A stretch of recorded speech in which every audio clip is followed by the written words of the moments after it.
Incredible changes happen in your life when you decide to take control of what you do have power over instead of craving control over what you don't. One such quote explains the story of a successful woman entrepreneur who has taken in charge of her life, and today she has represented India at the World Economic Forum. In our very first episode, we're excited to have Padmini Janaki join us. Meet this dynamic woman, an accomplished entrepreneur and the creative mind behind the bestseller Myths and Millennials, captivating over 32,000 readers worldwide. Delving into fertility and health insights, she transitions from a tech product manager at PayPal to the founder and CEO of Mind and Mom in June 2021. So what was her mission? Her mission was to empower women with innovative health and fertility solutions. Through global collaborations on fertility tech and a passion for impactful technology, today Padmini is changing the game for the good. So let's get started. Welcome to the I Love Sarees podcast. Welcome Padmini. We are thrilled to have you at the I Love Sarees podcast today. Happy to be here. Could you share a few words about yourself and your journey before Mind and Mom? I think it was a very typical, have to get up and go to the work and come back. Predominantly, I was working in technology. Okay. Working just not in Chennai, also in the US, a little bit traveling around Malaysia, Singapore. But overall, I think it was a beautiful past that I had before Mind and Mom. That's great. So what encouraged and inspired you to step into this startup in a women's healthcare? See, I think it was a very organic and a very gradual force for me, because working in healthcare, working in AI and modern technology, briefly in the healthcare industry as well in the US, that made me think, the women around me made me think I should do something in women health. Of course, I could have also done something in women finance and other things, but I basically think if health is taken care, everything else is taken care. Yeah. So it was a very gradual and a very happy journey for me right here. Yeah, that's amazing. Are you a first-generation entrepreneur in your family? So how do you feel like as a first-generation entrepreneur, you don't have the same support as someone with who have the money, power, and success? So do you think it's a disadvantage being a first-generation entrepreneur? I really think is a biggest advantage, because to me, if you have everything, where is the urge? Where is the purpose? Where is the search? But when you don't have anything, I think there's quite a lot of search in that. Yeah. So I personally think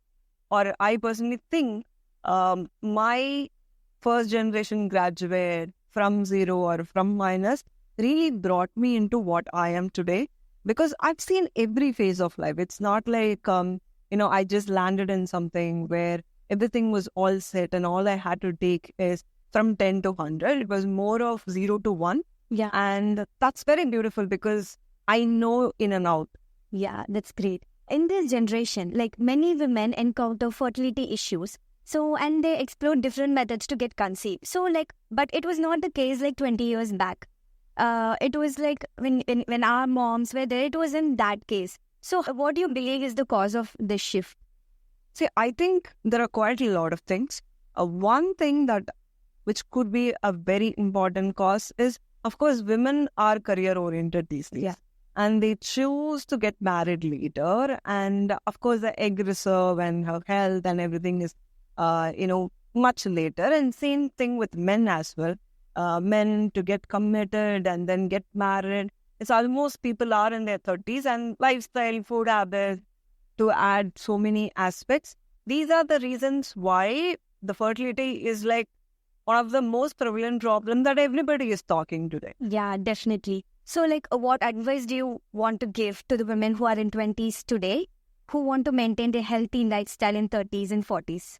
I will never tell them, no, I think it's a problem, so get married faster, because, career is also equally important. Yeah, definitely. So I think especially women can explore a lot of options with egg freezing and a lot of options around that. So whenever they choose to become mother, if they choose to become a mother, they can definitely go ahead and pursue what they want to do. And approximately in India, 9% of girls whose age between 15 to 19 are experiencing teenage pregnancy. So do you have future plans in raising awareness of teenage pregnancy in your sector, healthcare sector? See, teenage pregnancy, in fact, is the space that I used to work in the US on how do we help women with the teenage pregnancy and all that. In India, I don't think it is a problem like other countries or how it used to be. Yes. I think women are getting educated these days and they know what is right for them. It's gradually, changing that, okay, I have to at least finish a minimum UG degree. Yeah. Then I have to talk about marriage. I think that awareness is coming even in tier 2, tier 3 cities, villages. So I think it's slowly changing. It's changing faster as well in some angles. Yes. So I think we will get there where women are totally aware and then they choose to get married and then having a baby. I think as a general, as a concept, teenage pregnancy is something that we need to discourage, even in our families, even if we know somebody, like somebody who is working at our home or whatever. I think the conversation to come up because it involves a lot of health, it involves a lot of mental health, it involves a lot of financial balance also when it comes to that. Absolutely. So when you started your entrepreneurial journey, so you would have handled everything alone. So before forming a team, before hiring someone. So how did you manage it at first? Was it definitely to have been struggle, but how did you manage it and how did you not give up at start? Like, because after facing much struggles, it would have definitely be, sometimes it would have definitely caused some stress. So how did you handle? I think entrepreneurship is about, some days it's very, very, very beautiful. Some days it's like you want to quit and then, just be there, right? And it's a constant shift of moods as well. And when you're doing it alone, again, extra challenge. But I really decided that I will choose it every single day, no matter how difficult it is. And I was very persistent and I also asked for help. Like technically nobody is self-made. Someone or the other keeps coming and helping us. Like not necessarily a rich father or a rich husband, but, somebody in the ecosystem would help you. Your family will be much more helpful. They'll be okay for you to fail and then start from wherever you are. Everything is a support. So I was looking for that support. I was shamelessly asking for help because I was also a very young mother with a very young child when I started up like 4 years back. So I had to ask for help from my in-laws, from my mother, from people around, my friends, to take care of my daughter when I'm like out and managing things, including my husband. So I think, yes, if you ask me, was that a big challenge? Yes, it was. But was it manageable? Yes, totally possible. Yeah, great. Actually, like we can also relate with you because like as a startup brand, so it is actually quite challenging for us to manage everything. So yeah, speaking about fashion, so evolution of fashion has like created a great impact. So because nowadays everybody is shifting to Western attires. So like what do you think? Like there is a term called beauty standards, and even a close relative or friends might have at some point of body shamed us. So have you been in that kind of situation and how did you came out from that? Like have you faced some situation in your life as well? Yeah. So I think I put on a lot of weight during my pregnancy and at that point in time, I think I was some 105 kgs and I'm also in general looked as a very tall woman and then you're tall and then overweight. You entirely look very different from how I was, like from XS. All of a sudden in a year, I went to XL, double XL and triple XL as well. So I felt like whenever people said you put on a lot of weight and, you got to, take care of yourself or whatever, of course I could have chosen to be like, yeah, I love my body. I'm going to be like this. Yes, I will, be whatever. I'm not going to listen to this. I'm going to keep buying triple XL or whatever. So that is one way of looking at life. Yes. Initially, I was also doing that. But then when I looked at the mirror, I didn't like myself. Okay. I felt I shouldn't be like this. Like, I'm just 24, 25 years old. And irrespective of the age also, I didn't like me. I couldn't wear good clothes. When I wore sarees, I didn't like myself. When I wore Western clothes, I didn't like myself. So I got into fitness. I got into eating right, eating well. Then that sort of gave me a lot of confidence. So if I find somebody, like even in my team or family, that they feel bad about, yeah, I'm overweight, I'll be like, forget about others. Are you happy about your body? Some people are like extremely happy about their body. They think this is how I look beautiful. Yes. And I'm healthy, which is completely okay. And if at all, even if you have small doubt that no, but I am lazy, because fitness is discipline. Yeah. Discipline is something basic to everything that you do, right? Yeah. So I say fitness is discipline. I like disciplined people. I'm sure you also like disciplined people. Yes. And your kids are going to grow up seeing you're disciplined. And I sort of motivate them saying that, because that's a motivation that kept me going. And when I become fit and when I looked at myself, I gained a lot of confidence that translated into a lot of other things as a technology entrepreneur. So you were in your sari. So do you think it's odd to go for a global forum with saris? I really don't think so, because I feel my 100% my authentic self when I wear saris. Of course, I like other clothes. I really think coats and suits, they're cool too. But that's not me. But when I wear sari, I'm so me, because I've seen my mother wearing sari 24/7 every single day. The sari would change depending upon the occasion, but it's always sari. Sari is the base. Like, I remember I was just waiting for the age to start wearing saris. And, used to take my mom's dupattas and, take a smaller dupatta and wear it like a sari. And I was waiting for that height. I was waiting for that age. But now I don't want to wear that type. So, and I genuinely think saris, or especially cotton saris like my cotton or Tara and Pet or any type of saris, they are much more comfortable to me in an Indian summer than, these t-shirts and jeans pants.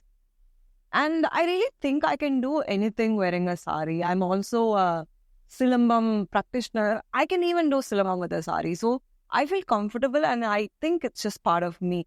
So when people ask me at World Economic Forum that why you want to wear it, it's not comfortable, I feel it is very comfortable. I am representing India, and I don't think there is a better way than a sari to represent India in a world forum like that. Yeah. Okay. So what do you think about women empowerment? So do you think someone needs to empower the women? I think when you ask me this question, Akshay, I am just getting reminded of a Zen story. Probably I'll share that story with you. Yeah. So there was a wise man who was walking in a mountain, and then he saw a parrot in a golden cage, and it was always shouting freedom, freedom, freedom. And then he thought, hey, look at this parrot, it's struggling without freedom. Now I have to do my good thing of, rescuing this parrot and then letting it free and make it see the world. Yeah. And he would open the cage and the parrot wouldn't come out. And then he'll think maybe this bird just forgot to fly, and he would take the parrot out and then, struggle to take it out, and it will just, hit him and then, start attacking the wise man. And he will think, oh, this poor parrot didn't know what is a freedom. No, I'm going to show it. And take the parrot and then leave it in the mountain, make it fly, and then he'll come back and go to sleep. And next day morning, he'll wake up to the sound of freedom, freedom, and freedom. He would think, why am I still listening to this voice? And go back to the cage, and the parrot will be inside the golden cage again. Okay. It'll be open. Nobody is restricting the parrot or nothing like that. The story is quite profound and deep, and I'm able to relate this with women empowerment after talking to a lot. I'm not telling this after coming out of college and giving you a suggestion. After 10 years of working with a lot of women communities, working with a lot of, women from corporates and empowerment units and a lot of other places, I'm telling you this with experience that I think the whole point of women empowerment, I have to go empower her. Only then she will know, is a myth. I think it should just come within. Yeah. Some women, they like to be inside the cage and keep saying, freedom, freedom. And it's not wrong. It is also a choice. Yeah. Right? But if a woman really decides, okay, I want to go prove to myself, not to others, to myself, I want to do something in this world, I think nobody can technically stop her. You're in a society where nobody can, put a different thing inside you, lock you inside the door, tell you that you cannot go out. No, if you can go and you got that confidence, you know what you're doing, they're quite confident about what you're doing, I think nobody can stop. I don't know if people will support you. I don't know if your family will come and support you. I don't. But then I think if you support yourself, I think the entire universe will conspire. The ecosystem will conspire. So this is my take at this age on women empowerment. If somebody comes and tells me nobody allows me at home and all that, why should somebody first allow me? Yeah. It is you, your choice. Go do it well, and then people will follow you. So that's my take on maybe a very unpopular opinion, but I think that's quite true. Yeah, actually, I think many people can absolutely relate it with you. So, but you see, the tech sector is like often male dominated. Correct. But how do you navigate this perception, like being your own space within it? Like, how do you navigate this thing? Like, see, I personally think a woman trying to be a man is a waste of a woman. Yeah. So I never try to be a man, and I never try to sound like a man in a room.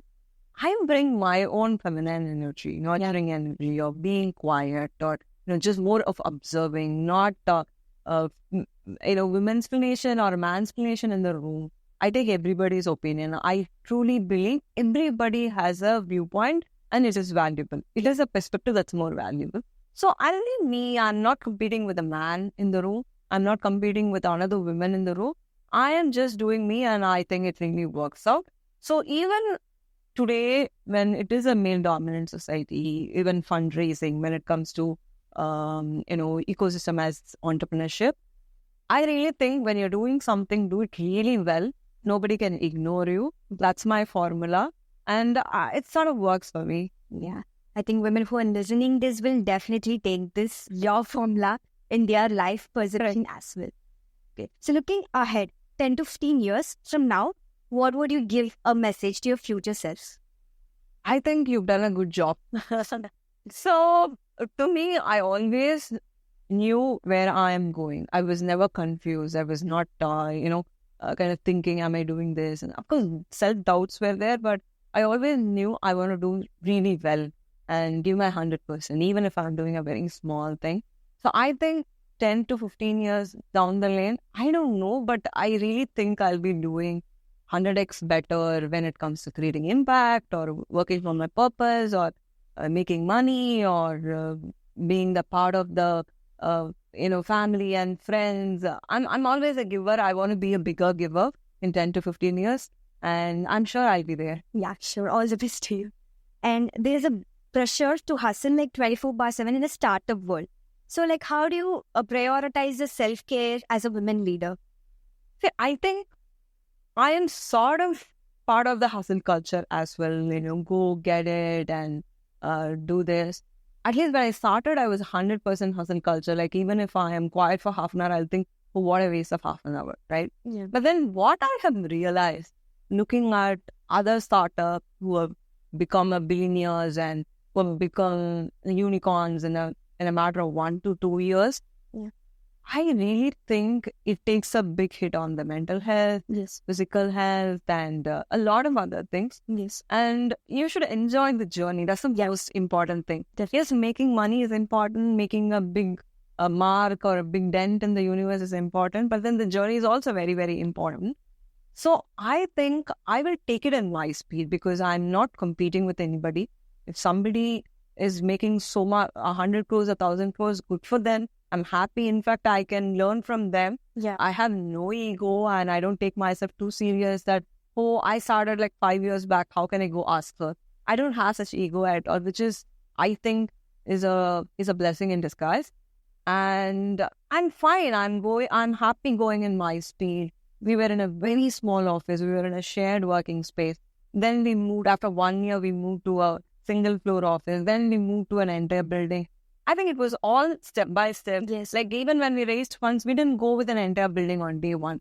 I think that journey is so beautiful. When 4 people are like adjusting with 3 chairs and 1 table was also beautiful. It was not a struggling poverty story for us. It was a nice story. Yeah. Now we have 6 rooms of, we as people we are low and the place is big. Yes. This is also beautiful. So I'm enjoying the journey. I'm enjoying every day. I'm enjoying the kind of people who are coming into the ecosystem, who are being part of it. And that's how I look at it. Yeah. I think one should trust the process, trust your journey, enjoy your journey. Yes. Yeah. Okay. So when facing life's ups and downs, what do you believe is the key in navigating through it all? See, I think if life is all about being up, it's going to be very, very boring. Yeah. Right? It's going to be very, very boring. Trust me, when people say, oh, that happened to me, this happened to me.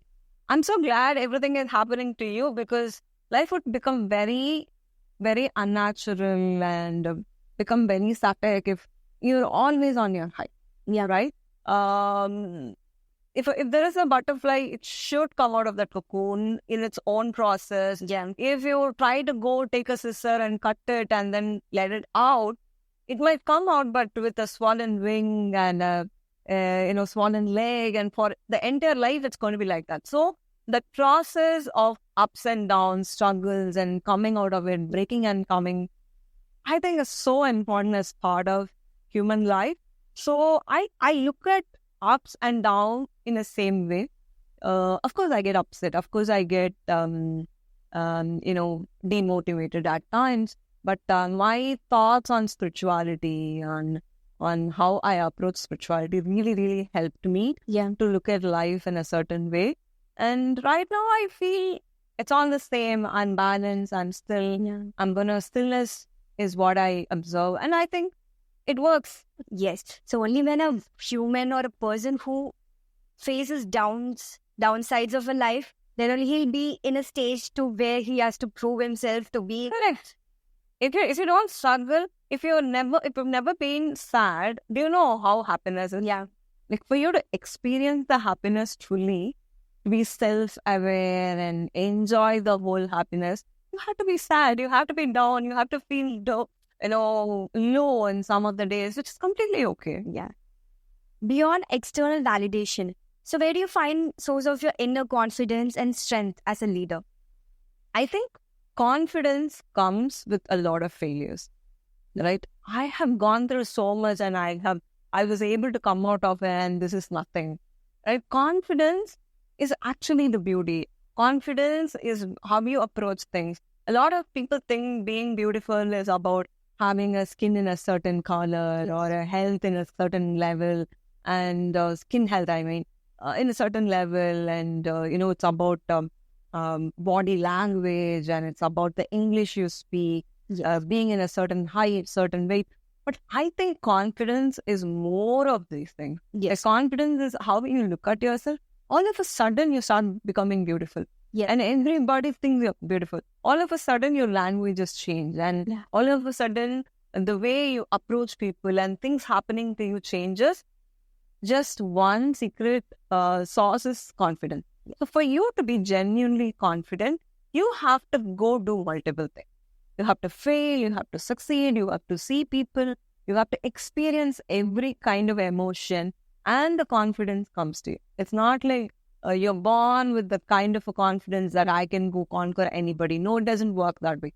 That is that sometimes become an overconfidence. Yeah. Right? Yes. So for you to get that very genuine confidence that gives you and be a part of your journey, you have to go fail, be a student in every stage. Like, for example, I was a product manager at PayPal, and I was known pretty much well at PayPal. Everybody knew me.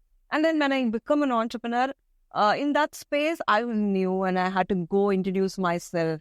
And I could have just been like, oh, as a product manager, I was very famous. Everybody knew me. People would come and ask me for advice. I will just stay there. No, it doesn't work that way. Yes, school is cool, but you have to go to college. Yes. College is amazing, but you have to go to work, right? Same way, like when I got into entrepreneurship, it was difficult. I had to introduce myself and tell people, hey, I'm Padmini Janaki, and I'm doing this and that. And that was a stage. And when I got into healthcare, like proper healthcare of meeting doctors, and I was nobody. And I had to introduce again myself and then tell them this is what I'm doing. So being a student in every stage of life is so important. Yes. If you get there, I think the confidence and everything just is a byproduct. Yeah, definitely. Okay. So a world that often glorifies the go-getter image. So how do you find strength in your vulnerability and authenticity as a leader? See, I think there's quite a lot of power in vulnerability, a lot of power in showing your emotions, because if you're not ready to show, if I am, like, for example, not ready to show who I am with you, I'm not going to share, I'm not going to connect with you authentically. Yeah. Right? I can be, hey, I'm Padmini Janaki, I'm an entrepreneur, yeah, and then I'll finish and then go. You and I really don't connect. Yes. And my answers are not genuine. Whoever is going to view this or see this video are not going to connect. They know what is fake and what is not fake. And feel like, oh, this is something that really upsets me. I have to be okay about, yes, I'm probably working on it, but this definitely upsets me. If I feel jealous about somebody, yes, I feel jealous about that person.